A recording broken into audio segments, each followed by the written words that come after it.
কিন্তু নদীর পার এরকম ভাবে বসে থাকি না, বুঝছেন। তা হচ্ছে এই নদীতে আমরা সামনে মাছ মারবে, দেখেন নৌকাগুলো আছে, অনেক সুন্দর সুন্দর নৌকা, সব জাটকা ইলিশ মারার জন্য নৌকাগুলো তৈরি করছে। সেই সুন্দর জায়গাটা, অনেক নৌকা, পাশে মসজিদ আছে, দেখেন প্রচুর নৌকা বানাইছে, সব জাটকা ইলিশ মারবে অভিযানের সময়। কিন্তু এই ভিডিওটা আমরা কেউ ছাড়ি না, আমরা কেউ করি না, আমরা কেউ দেখি না, কিন্তু ভিডিওটা সেইভাবে দেখেন। এই নদীতে আর 1 মাস থেকে 1.5 মাসের মধ্যেই মাছ মারা শুরু হবে। এটা বহু পানি, গভীরতা অনেক দূরত্ব, সেই সুন্দর একটা নদী। আপনারা এই নদীতে আসবেন, বেড়াতে আসবেন, গোসল করবেন, নাস্তা পানি করবেন, সেই সুন্দর জায়গা। এই জায়গায় আপনারা কখনো কোথাও পাবেন না খুঁজে, কিন্তু এই নদীর মতন শান্তির জায়গা কোথাও পাবেন না, বুঝছেন। আপনারা দেখবেন বেশি বেশি করে, অনেক সুন্দর সুন্দর ভালোবাসা। দেখেন নদীতে বসে থাকলে সেই মজা লাগে, মনে হয় নদীতেই শুয়ে ঘুমায়, কি শান্তি, বুঝছেন। সেই সুন্দর জায়গাটা দেখেন, আপনারা বেশি বেশি দেখবেন, সেই সুন্দর।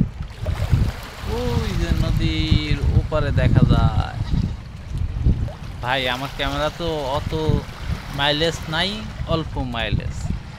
নদীর উপরে দেখা যায় বিল্ডিং, অনেক বিল্ডিং, যা সৌর বিদ্যুৎ কেন্দ্র তৈরি হয়েছে ধাওয়াপাড়া ঘাটের উপর থেকে চরের মাঝখানে সৌর বিদ্যুৎ কেন্দ্র তৈরি করছে। আপনারা আসবেন, এই নদীর ঢেউ, হাওয়া বাতাস খাবেন, সেই সুন্দর লাগে, বুঝছেন। দেখেন সেই এইখানে মসজিদ আছে, ওই যে বিশাল একটা মসজিদ, এই মসজিদটা অনেক সুন্দর করেছে নদীর কিনারে। দেখছেন আল্লাহর কি কুদরত, কত সুন্দর লাগতেছে মসজিদটা, গাছপালা দিয়ে সেই সুন্দর লাগতেছে মসজিদে, ভালোই লাগে, অনেক সুন্দর। আল্লাহর জায়গা অনেক সুন্দর, সব সময় হয়, অনেক সময় অনেক ভালোই লাগে আল্লাহর জায়গাটা। দেখেন অনেক সুন্দর দেখা যাচ্ছে, মনে হয় এই নদীতেই থাকি আজীবন, সারা জীবন থাকি, ভালোবাসা উড়ে বেড়াই শুধু, সেই ভালো লাগে। সেই আপনারা মন চাইলে আসবেন, দেখবেন সেই সুন্দর নদী।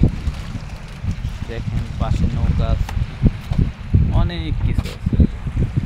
আবার ওইদিকে দেখেন ডেজারও আছে একটা, ওই যে দূরে একটা ডেজার দেখা যায়, ডেজার আছে, অনেকগুলো নাও আছে। এই নদীতে মাছ মারবে দেখে সবাই নৌকা তৈরি করতেছে, অনেক টাকা খরচ করে এই নৌকাগুলো তৈরি করতেছে। দেখেন আপনারা সেই আকার, অনেক সুন্দর। ভালো লাগলে বেশি বেশি লাইক করবেন, কমেন্ট করবেন, শেয়ার করবেন। ধন্যবাদ।